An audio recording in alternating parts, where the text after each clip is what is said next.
Добра вечер. Добро дојдовте во вториот подкаст на Дата Муабети. Денес имам една интересна тема, која што мислам дека е многу од вас ќе ги погоди директно. Сите вие, кои што за време на ковидот и локдаунот се утепавте од јадење на пилешки крилца, лути, на тесто полно со Филаделфија кашкавал, на конзумирање на газирани податоци полни со шеќери, сигурен сум дека почнувате да осеќате болки во левата страна, трнање на левата рака и тешко спиење. Нормално тоа е знак дека треба да се посветите малку на вашето здравје. И нормално, како и сите нас, прво што посегнуваме е кон некоја апликација за фитнес која што ни ветува дека ќе ослабиме 20 кг за една недела. Тоа е се во ред.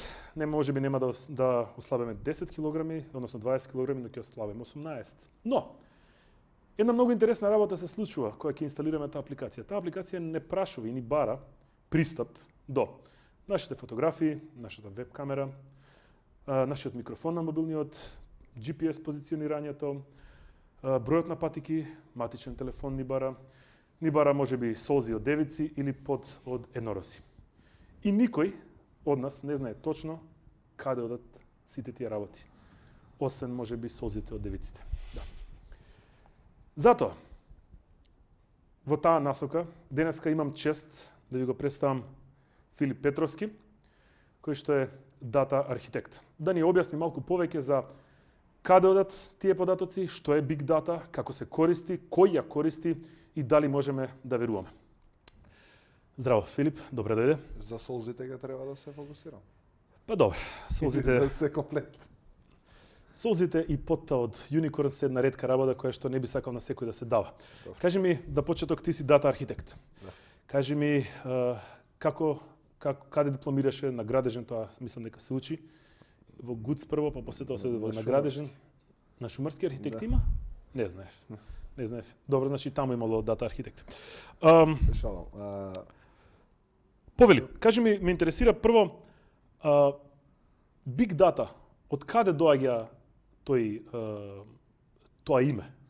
Значи, ќе почнам од првото прашање за да не биде. Повели. Почнам од првото прашање. Значи, разбира. Big Data и сето тоа што го работиме не е архитектура, не е градежен, не е шумарски, туку е IT, дел од IT. Завршив во Македонија прво на природно-математички факултет, понатаму се префрлив на Финки и дипломирав на Финки откако се креираше. И магистерските студии ги завршив во Лисабон.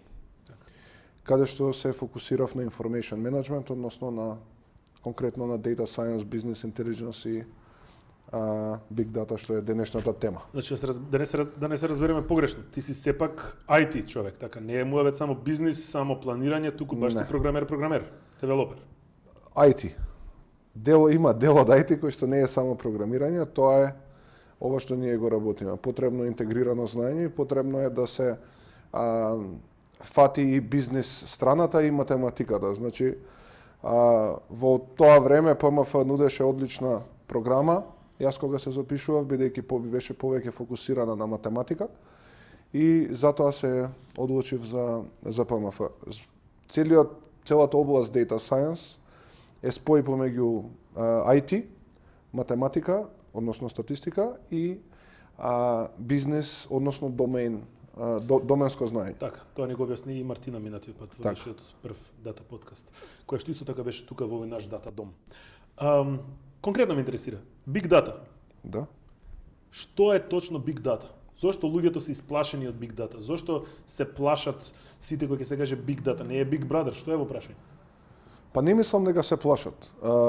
Или може би се мисли дека се плашат. Тебе не ти Мојот шубе став да шеруваш камерата додека седиш на шолја, например? Мене ми е. особено предната. Да. Само не ме прашува Ај предни. задната и така и така. Он не те прашува дали предни или Се задна. разбираме, Него ти меѓутоа- инсталираш и он ти викам, сакам да користам камерата. Нема врска, камерата не ми треба можеби во таа апликација. Зошто да му дозволам? Каде оди тоа? Видете, значи, јас сметам дека пополека суптилно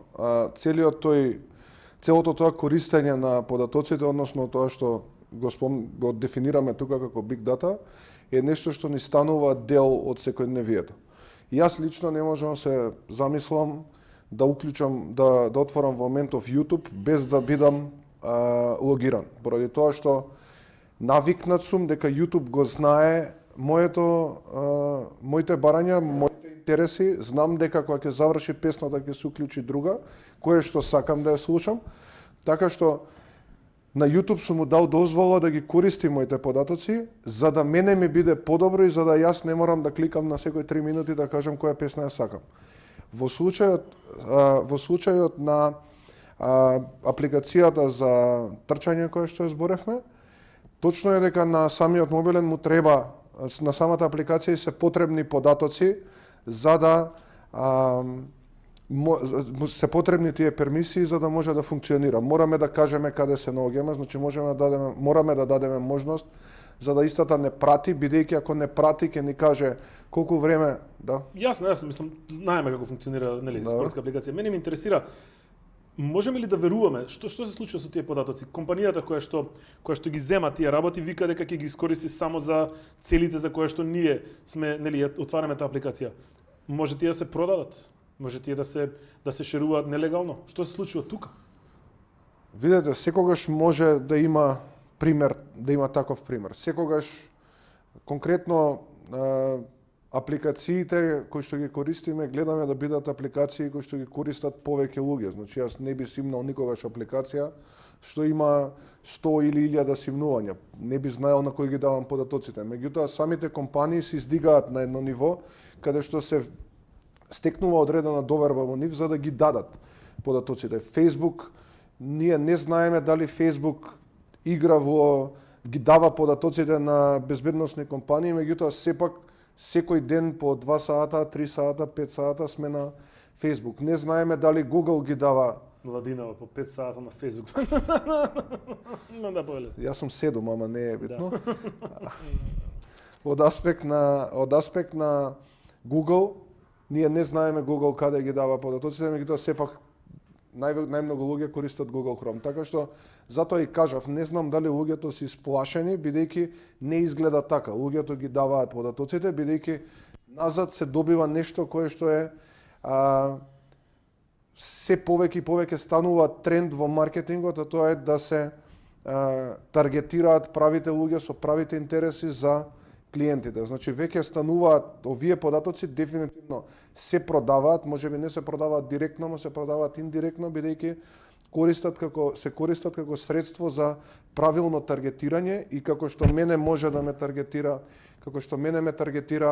YouTube и ме прати YouTube и точно знае што сакам да слушам, исто така ме прати што гледам за да ми ја даде правата реклама. Така што за мене јас сум во ред да ги YouTube да ги користи моите податоци за да си ја слушам музиката што ја сакам. Така е. Значи не знам, еве прост пример, јас пред недела дена изгуглав полско WC на Google барав слики и сега на Facebook ми излегуваат само компании кои што градат септички јами. Сигурно тоа се твоите интереси. Да, тоа, ќе се изнагледам гомнарки. Мене ме интересира сега на некое друго интересно прашање. Еве. Решивме дека во ред е тоа што ги даваме податоците на компании големи, мали, не е важно. Каква е улогата на податоците, пошто Big Data не за џебе се кажува Big Data, тоа се огромен број на податоци, така, точни, грешни, структурирани, неструктурирани, не знаеме како е тоа. Како тие помагаат во една фирма, во една компанија, во која насока таа да се движи? Има ли може ли да се претпостави на кој начин се обработуваат тие податоци? Сега. Ќе пробам да направам паралела помеѓу македонска компанија и помеѓу Facebook и Google. Нели има сличности? Да. Ќе се фокусирам на тие сличности. Значи, Facebook и Google или Amazon, најнапредните компании во моментот во областа, го имаат доведено можеби до перфекција моментот на користење и искористување на податоците. Исто како што Facebook и Google преку својата платформа собираат податоци и ги користат за да можат да продаваат алатка за маркетинг, така и секоја компанија, дали во Македонија, во Европа, било каде, има своји податоци кои што на некој начин ги користи. Можеби најмногу во Македонија би збореле за финансиски податоци, не би збореле за типови на податоци како што ги има Facebook и Google, меѓутоа да ги земеме пример ритейл ланците во Македонија, дали се тоа Zegin, Tinex. Може ли да направиме? Да речеме, хипотетички, дека ти си собственик на ланец на пекари во Македонија. Така, Ме интересира конкретно сега, така. кои податоци би ти биле важни и како ти би ги и од што би влечел информации што би биле важни да речеме за твојата професија. Јасно. Значи, покрај оние основни податоци кои што доаѓаат од ERP-то на решението, на компанијата, односно колку фискални сметки имало, колку луѓе влегле, кога влегле, што се продало, што е произведено, што е купено како материјал за припрема на белите пецива кои што ги работиме, кои што ги продаваме. Така. Би сакал да ја додадам клиентската компонента во целокупната слика. Што значи тоа? Веќе сме навикнати на картички за лојални картички. Веќе е стар концепт, меѓутоа за жал во Македонија ретко и кој го користи.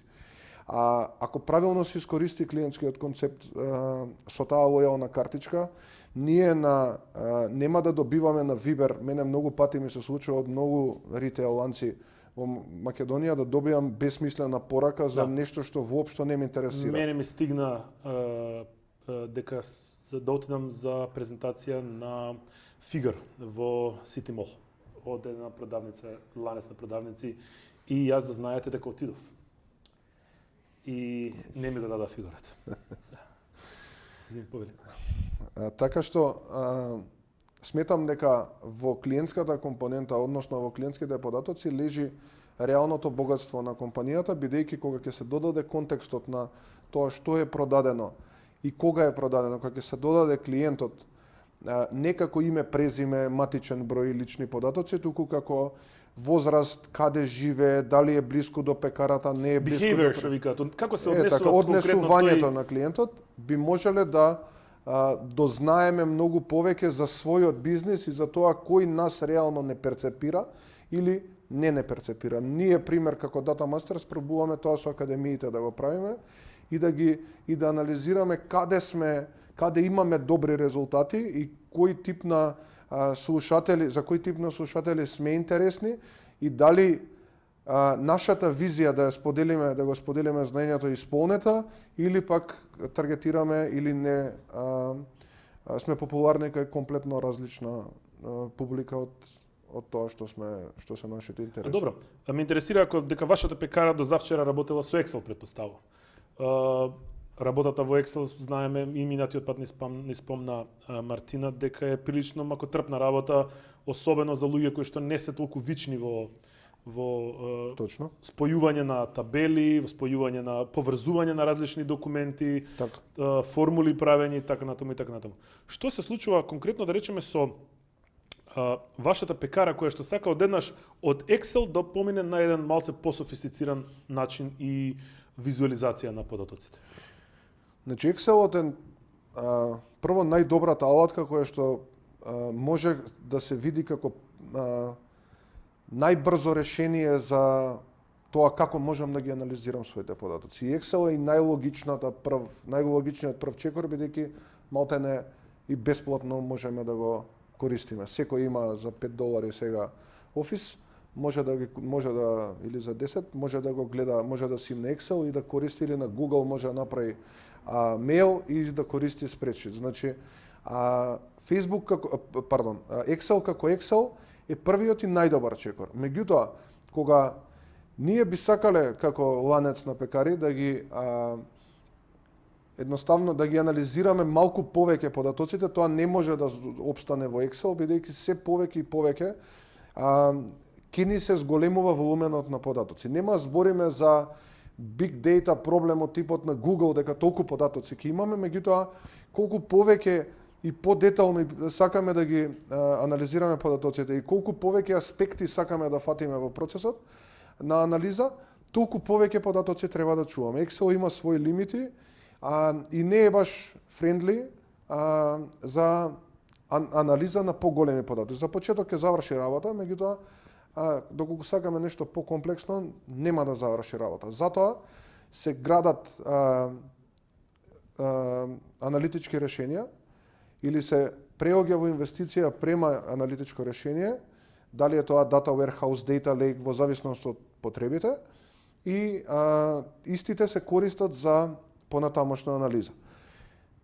Клучното тука е дека секоја компанија мора да го помине тој процес. Секоја компанија мора да се тргне од Excel-от, бидејќи многу пари, има еден куп use case-ови кои што кажуваат примери каде што Excel направил големи грешки при носење на одлука и едноставно мора да се креира еден single version of the truth на компанијата, кој што понатаму ќе се користи за како извор на податоците за анализа. И тоа е клjuč во случајов се вика data warehouse, складиште на податоци, меѓутоа тоа е банката или златото на компанијата, бидејќи таму е складирана целата историја и се што се случило во пекарата или во било која од пекарите кои што сум ги имал. Ако имам и лојални картички, истите некако сум ги собирал, во тој случај и тие податоци стојат. И ако воведам во самата пекара People Meter да пратам кој влегол, кога влегол, колку луѓе влегле, колку луѓе поминале пред продавница, и тие податоци ги чувам. Така што евентуално кој ги гледал, не знам, кобасиците, кој ги гледал бурекот на пример. Кој каде стоја? И тоа може точно, значи се може да се прати, се повеќе ај така да кажам работи може да се пратат. Ако имаме и продавница, во случајот на пекари нема логика да имаме и продавница, освен некоја достава, меѓутоа и таму би можеле да ги пратиме, да чуваме еден куп многу податоци и истите да ги користиме во иднина при носење на одлуки. Да ве охрабрам, вие што не гледате, слободно, значи поставувате прашања, нашите дата мастерки ќе ни ги пратат вашите прашања, само што стигне на прашање, да го прочитаме. Значи, во својата кариера имаш работено на повеќе проекти. Можеш ли да ни издвоиш некој кој што имал најголема база на податоци кој што требало да се реши, да се разработи, да се обработи? Па да, пред 2 години почнав да работам на проект кој што ги чуваше сите здравствени податоци, значи сите целата база на сите прегледи и на сите диагнози во конкретна држава, не е Македонија. Тоа и чипирани и нечипирани се заедно? За нечипирани. Чипираните не ги гледав јас, тие на друго место беа. Така што имавме задача да се фокусираме на анализа на квалитетот на здравството во конкретната држава каде што работевме и да ги организираме податоците на начин на кој што Министерството за здравство ќе може да ги користи за понатамошна анализа, дефинирање стратегии, контрола врз болниците и така натаму. Така што едноставно работата со базите на податоци или со слични вакви проблеми не се горе-доле исти, само што во случајов имаме податоци за неколку милиони луѓе и се што се случувало со нив, во пекарата ќе имаме помалку податоци.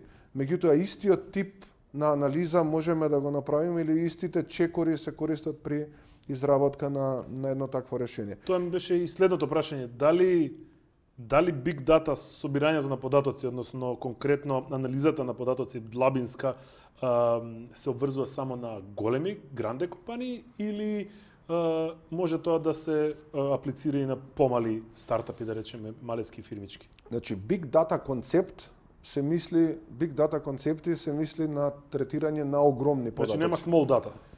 Има и small. И middle data? Не, има и small и middle, ама не ги викаме small и middle.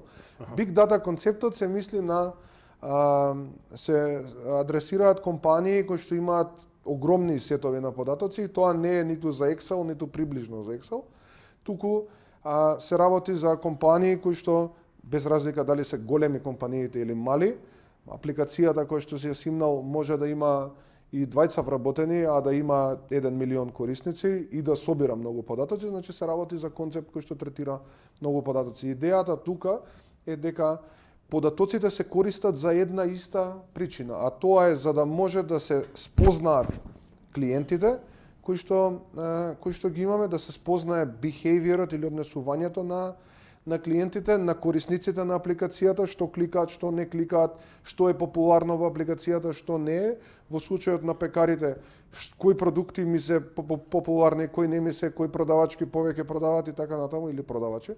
А основата е иста. И начинот и има разлика во начинот на организација на податоците и во методологијата, меѓутоа клучната цел е иста. И Google има за цел да го максимизира профитот, и Google има за цел да максимизира приход, да продаде повеќе, да привлече повеќе клиенти, да привлече повеќе юзери, и пекарата која што ја земавме како пример, има за цел да максимизира профит, да зголеми приход, да ги спознае продавачите и тоа што треба да го произведува, тоа што не треба да го произведува во конкретен час, затоа што на крајот на денот пекарите, сигурен сум дека во Македонија бурек со јогурт се да секогаш да знаеш. Бурек со јогурт се да секогаш, меѓутоа и на крајот на денот многу кифли се фрлаат, за жал, така што кога веќе се прават, кога се работи со ваков тип на продукти кои што имаат краток рок на траење, не се работи за гума или за кола или за часовник, туку се работи за нешто што има рок на траење од неколку часа, и те како податоците би можеле да помогнат за да ние имаме подобро планирано производство на тие микропроизводствени места, пекарите, и да можеме да го максимизираме профитот не преку тоа што ќе намалиме на брашно или на млеко, туку преку тоа што ќе намалиме на продукти кои што ќе ги фрлиме на крајот на денот. Јас кога купував мекици на времето, господинот ме праша колку мекици, ја викам, што знам, 150, со млеко или без? Викам, што знам, викам, што е разликата? Па ништо, викам, цената е само различна. За машко и за женско. Викам за машко, со млеко ќе ги правиме. Така да, мала анегдота, не поврзана со дата сенс. Значи вака, да речеме дека јас сум другата компанија преку Партизанска, од другата страна за пецива и за такви работи, и во одреден момент си викам, до сега не ни требало информации од тоа колку луѓе влегуваат, колку влегуваат машки, колку влегуваат женски, колку влегуваат деца, например. Така. Мислам, ова сега го сумирам тоа што го сватив. И сега во одреден момент јас како менаџер, како директор, како газда, како собственик, управител, што да е, Така. Одлучувам дека сакам да таргетирам деца.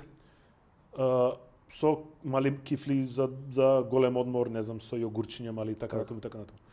Тоа значи дека јас можам податоците кои што сум ги собирал до тогаш, условно кажано преку алгоритам кој што ќе биде направен и систем, да ми направи предикција, односно предвидување, гатање некое, кое што ќе може да ми даде насока како да се развивам и која одлука да направам.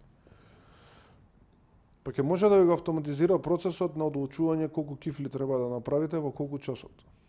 Тоа е клучното што можете да го добиете. Може да таргетира, ако сакате да таргетирате деца преку маркетинг кампања или преку промоција во пекарата, и тоа е дескриптивен дел кај што да сваќам каков тип на публика каков тип на клиенти имам, кои продукти ги купуваат, можеби некогаш едноставно нема секој да носи лојална картичка, меѓутоа филингот на менаџерот кога би ги имал податоците и кога би ги гледал часовите, ќе каже ова е тоа поради X причини, ова е тоа поради X причини и така натаму, и ќе може да се изанализира дека треба да направи промоција. Меѓутоа, од аспект на machine learning или од аспект на предвидување, тоа што може да се направи е прво да се советува со одредено предвидување менаџерот на пекарата колку кифли да произведе во 10 часот, колку гевреци во 11 и колку буреци во 12.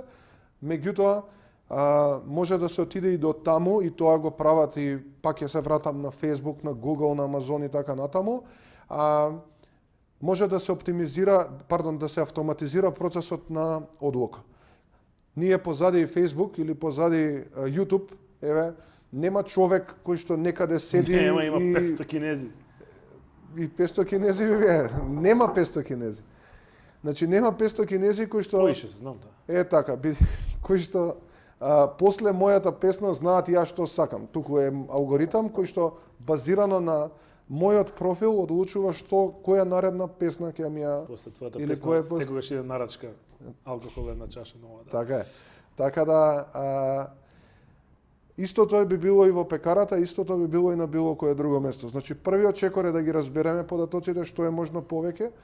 Нултиот чекор пред ова би било да собереме што е можно повеќе податоци или да се освестиме дека ни требаат податоците. Значи да ги собереме, да предвидиме или да добиеме насока која што на крај пак човек ќе одлучи да или не, лево или десно, 50 буреци, пити бурек или 40. И крајот е да се автоматизира целиот дел. Кога кажав на почеток Facebook и Google се најнапред, кажав од аспект на тоа дека реално они веќе го имаат, они го диктираат трендот како понатаму компаниите ќе растат. За жал во Македонија компаниите, најголемите компании ќе имаат експертски системи вакви можеби за неколку години, некои и за 10 години. Big data методологија би се користела за години од сега, освен во X малку компании во Македонија кои што реално собираат и имаат многу податоци, така што сигурен сум дека и во последниве 2 години го гледам растот и се повеќе и повеќе ќе се збори за big data. Меѓутоа, мислам дека во моментов се повеќе и повеќе треба да се повтори фактот дека и тие малку податоци кои што ги имаат компаниите треба да ги искористат или да направат нешто со нив. Неколку пати спомна лојалти картички. Носиш ти лојалти картички со тебе? Не. Па зошто тоаш ги даваат на секој чекор? Кога некој би ми понудил лојалти картичка кој што ќе може да ми го персонализира искуството со самата компанија. Зошто пластика? Зошто не може да се направи на face recognition, на мобилен, на било што? Може на мобилен. Може, ама многу малце тоа го или после те врзува со апликација или те врзува да ја носиш картичката. Или може да окажеш телефонскиот број. Значи видете, ова е лична фрустрација моја со тие картички, јас мразам да ги носам, затоа и се нервирам. И не треба да ги носиш. Значи клучното во картичките тука е моментот кога свесно, не суптилно, туку свесно треба да ги напишеме нашите податоци и свесно да кажеме да, може да ги користите моите податоци за вашите цели и секако за да ме информирате. Кога во Македонија ќе се појави компанија која што таргетирано за мене ќе ми прати конкретна кампања, понуда, базирано на тоа што мене ми треба во моментот, го даде примерот со полското ВЦ, е пример за Facebook. Меѓутоа, еден куп ланци во Македонија може да ме пратат мене и да ми го персонализираат искуството на начин што секоја недела нешто ќе ми понудат или секоја недела нешто ќе понудат на клиентите или ќе ме привлечат да отидам баш таму, бидејќи можам да одам кај сакам и да купам баш од кај нив. Едноставно во Македонија и секаде во светот бројот на луѓе, освен кога се збори за глобални рамки кај што цел свет ни е client base, во Македонија има 2 милиони купувачи, во Скопје, во центар има 2-300 илјади. Тие се луѓето кои што ќе купат. Сега, прашањето е дали ќе идеме во компанија А или во компанија Б или во компанија С или на крај седно ние, кај ќе одиме, битно ние да завршиме работа и да се купиме. Битно е бурекот да е добар. Например, сега ова што го зборуваме сега, нели, тоа се собира преку микрофонот ово, и се, например, ако ја речам пуканки или ако речам смоки, од некоја страна може да долетат смоки, или, например, ако речам кикирики, да ми замириса на кикирики, заради тоа што ме пратат. Одма би потпишал за таква лојална картичка. Баш мене кога ми се јаде нешто, да долета. Да провериме дали има ново прашање. Само секунда. Ново прашање, да. И тоа добро, значи Big John 22 вика продам Golf 5. Тоа не е прашање, идеме следното прашање. Да. Како наједноставно им се објаснува поимот data science на луѓето во Македонија, веле сакал да кажа. Значи како наједноставно ти им го објаснуваш на луѓето поимот data science, што е data science? А не е дата, нели дата како дата на табла што се пише горе десно дато. Да, јасно. Како дел од IT, кој што се занимава со или како дел од IT кој што Га фати, па не може едноставно да се објасни. Како дел од IT кој што им помага на компаниите да го максимизираат својот профит. Колку во Македонија, не малце поагресивно. Колку во Македонија луѓето се заинтересирани за и ги тангира ова big data и data science? Па имавме и се уште имаме голем хајп кај луѓето кои што веќе се на некоја middle management позиција, тоа го гледаме преку академијата. Многу компании се заинтересирани што е сега ова data science, што е ова business intelligence, како мене може да ми треба и како можам да го баталам овој Excel еднаш за секогаш, да не го гледам бидејќи едноставно ми е кочница во работењето.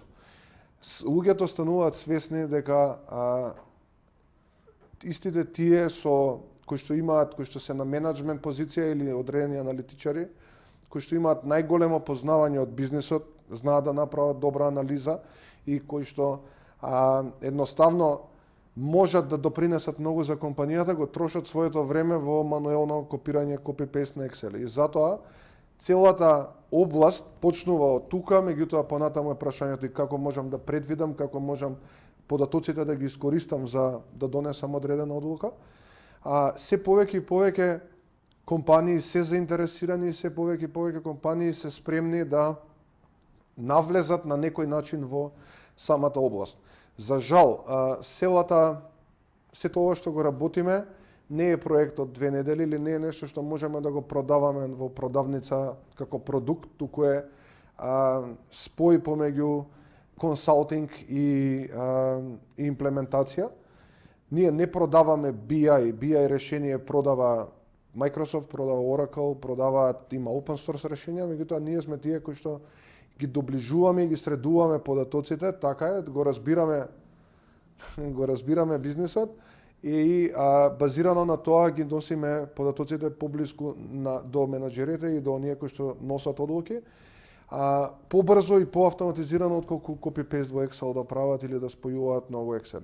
Клучното тука е дека бидејќи сето ова е скапо и за жал или гломазно како процес, ние во Македонија започнавме пред година и пол со Data Masters Академијата, каде што сакаме да доближиме што е можно повеќе луѓе, повеќе компании до областа, да дадеме одредено знаење и да изградиме одредено комјунити кое што ќе им помогне, ќе они меѓу себе, не мора Data Masters да ги работи проектите, меѓу себе луѓето ќе можат да си работат проекти, да си нудат работа и така. Не видам одото обемот на работа, не оди тоа контрапродуктивно од вас? Па не мислам дека оди контрапродуктивно, бидејќи во Македонија има толку многу за работа, што Data Masters да има и 200 луѓе вработено, нема да може да ги сработи работите. Пополека се крева свеста, за жал во оваа година ни е многу тешка година за бизнисот, иако имаме многу позитивни примери на компании кои што издржуваат и во кризата да инвестираат и сигурен сум дека од кризата ќе излезат многу посилни него што биле пред март месец.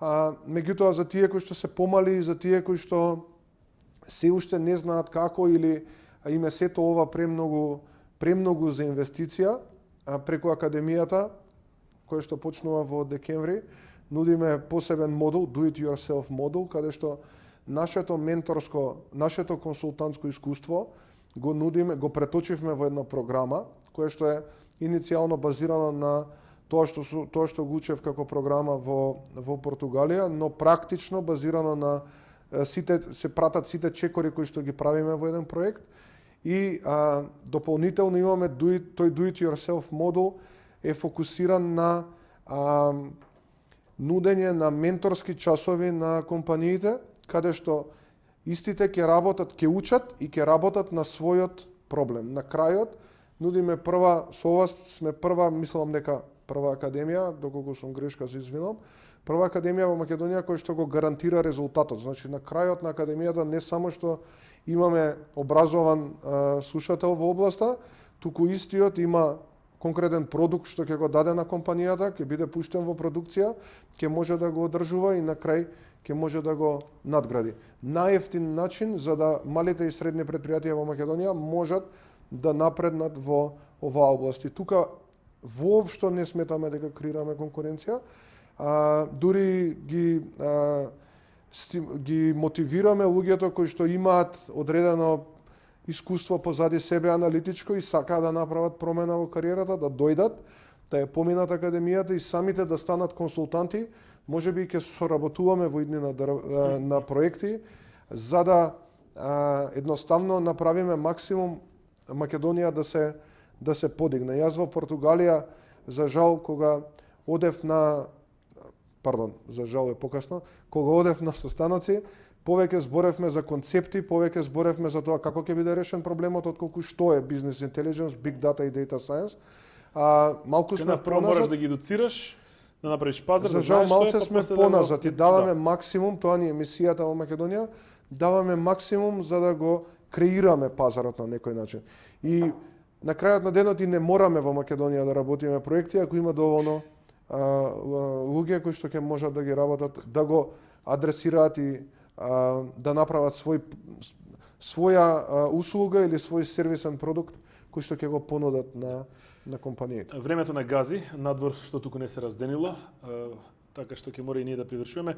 Пред крај јас би те замолил да одговориш на следните прашања во некоја по-прецизна, концизна и кратка верзија. Да, не? Па не, ама малку по-така. Имаме прашање каков софтвер е потребен за имплементација на дата science решение поврзано со big data. Зборуваме за некоја компанија што треба да има од софтвер за да може да се имплементира дата science решение базирано на податоците.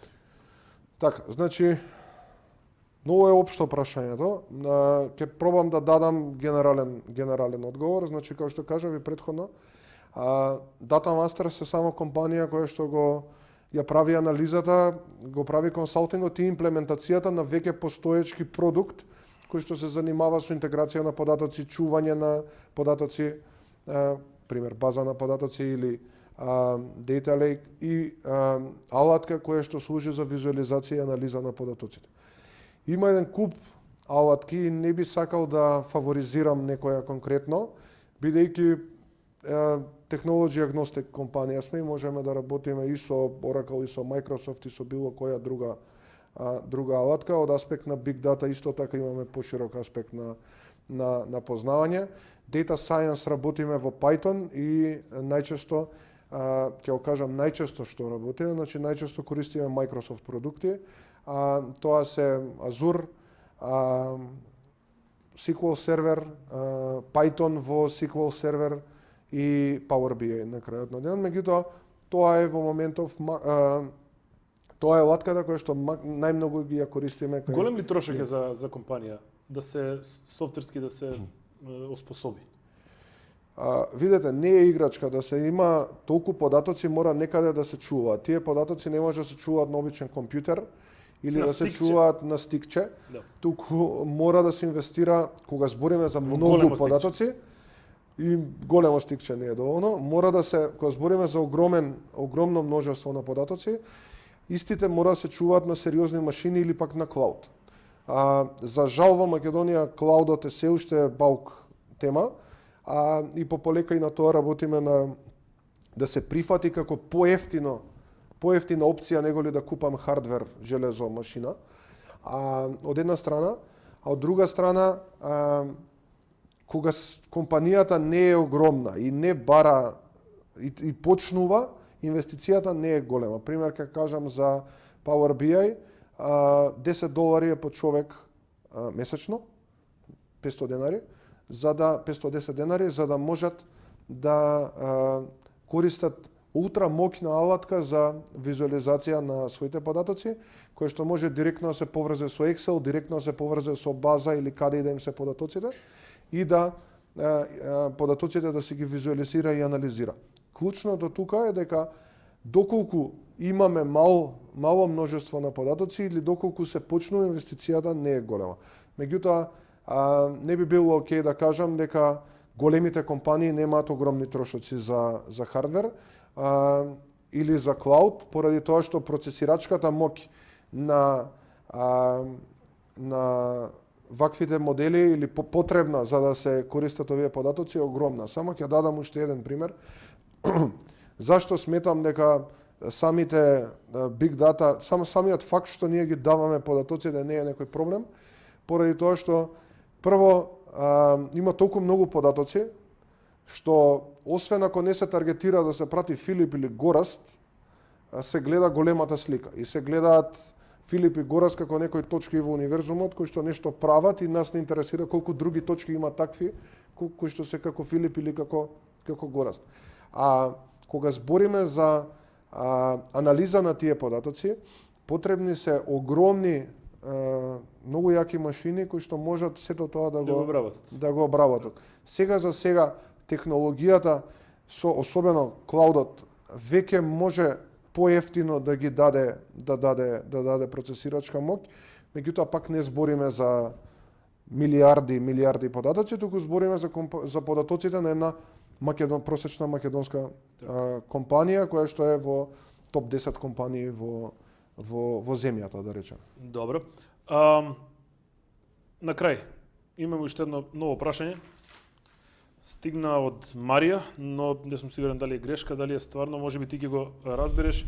Data Lake или Data Vault? Ти значи ли тоа тебе нешто? Што мене... Има многу голема разлика. Што е што... Data Lake се користи за... Вака. Едното е езеро, другото е вол. Волт, другото е сеф. Сеф. Да. Значи има два концепти.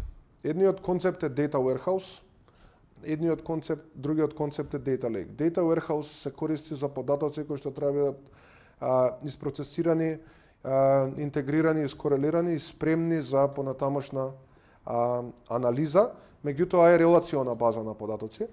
И во самиот Data Warehousing свет постојат три клучни методологии, од кои што една која што нас ни е појака страна е Data Vault-от, и друга која што исто така многу често користиме е Kimball-овата методологија која што се користи за self-service аналитика, тоа е тој секси термин self-service business intelligence, кој што клучно е како ќе ги дадеме податоците. Како беше? Self-service business intelligence. Јако, Тоа е каде што начинот на кој што се организирани податоците му даваат можност на менаџерот, и даваат можност на компанијата едноставно деловната страна, не техничките луѓе да ги извадат податоците да се ги најдат. Data Vault е една методологија, една од методологиите за градење на Data Warehouse. Data Lake е концепт на индексирање на неструктурирани, прво има неструктурирани, собира све, и табели, и како се вика, и структурирани, неструктурирани податоци. Дај ми да јадам што сакаш ке. Така. Што сакаш ке бутнам ова уста моја. И јас, така, не баш. Какви работи имам лапам. Така што Гораз бе. Гораз, така истото си викав ја Гораз, извини, продолжи. Да. Така што Data Lake како концепт има комплетно поинаква методологија на работење и можеби е добра идеја да направиме посебен дата муавет на тема Data Lake. И истиот се користи да се собере се како податок што постои во компанијата, и бази, и видеа, и слики, и фајлови одредени и така натаму, за да понатаму некако се спојат, се искорелираат и се прикажат на менеджментот или на тие кои што сакаат да ги анализираат податоците. Клучното е дека за да можеме на крајот на денот да понудиме self-service аналитика и да може менаџерот сам да си пристапи до своите податоци и да направи ad-hoc анализа, значи нешто што можеби не било дефинирано претходно, потребно е да се направи правилен Data Warehouse, голем или мал, небитно, а Data Lake-от би бил пред Data Warehouse-от. Ние имавме, тоест не ние, туку јас во Португалија, кога живеев 2015-16 година, стана почна веќе да се збори за Data Lake и многу компании помислеа дека окей, Data Lake ќе го реши мојот проблем, тоа што не сум успеал со Data Warehouse да го направам, Data Lake-от ќе го реши и испофрли еден куп пари и не сите излегува во право. Клучот е дека за големите проекти и на такви проекти и работиме, комбинацијата ги прави и баш комбинацијата помеѓу Data Lake и Data Vault го дава клучниот, го дава најдобриот резултат. Се собира на едно место, брзо можеме да ги обработуваме потоците и штом ги обработиме на некој начин, ги структурираме во тие податоци што ни требаат и што ни прават смисла, бидејќи има огромен джанк, огромно ѓубре во податоците секогаш. Тоа што ќе го исчистиме и што ќе го извадиме, го ставаме во Data Vault-от и понатаму го користиме за понатамошна анализа. Значи може да се сложиме дека нема зијан од многу податоци, само што треба тоа да бидат проверени, чисти, употребливи Така. и релевантни за тоа што нас Така. ни треба. Така. Јас со ова би го завршил денешното издание на Дата Муабети. Ти благодарам што беше Благодарам и на тебе. гостин денеска во овој наш Дата Дом. А овој подкаст ќе го завршам со една голема мисла на еден познат актер по име Стенли Ипкис. Во филмот Брус Олмајти, мислата беше Alrighty then! Се гледаме следниот пат. Довидување. Фала ти, добро беше. Одлично. Син да помина.